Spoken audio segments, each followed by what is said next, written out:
Hindi pinalagpas ni Vice President at Education Secretary Sara Duterte na sagutin ang mga isyung ipinupukol sa kanya kamakailan sa isang ambush interview sa Quezon City. Kabilang sa sinagot ni Vice President Duterte ay tungkol sa umunoy planong impeachment laban sa kanya ng ilang kongresista. Currently doing our due diligence about this one, and then we will release a comment in the appropriate time.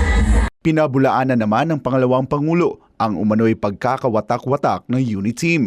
Pagtitiyak ni Vice President Duterte na okay sila ni Pangulong Bongbong Marcos at may tiwala pa rin sa kanya ang Pangulo. Okay, well, I believe that I still have the trust of President Ferdinand Marcos Jr. Binigyang diin naman ni Vice President Duterte na wala siyang ambisyon na maging presidente sa 2028. Hindi ko naman talaga ambisyon ng tumakbong Vice President, and lalong-lalo na ang President. Alam niyo naman lahat yan, sinabi ko noon na hindi ko gustong tumakbong President. Dagdag ng pangalawang Pangulo na ang plano pa rin ng Diyos ang mananaig. Lahat ng ginagawa natin, we can only plan, but it will truly be God's plan that will prevail.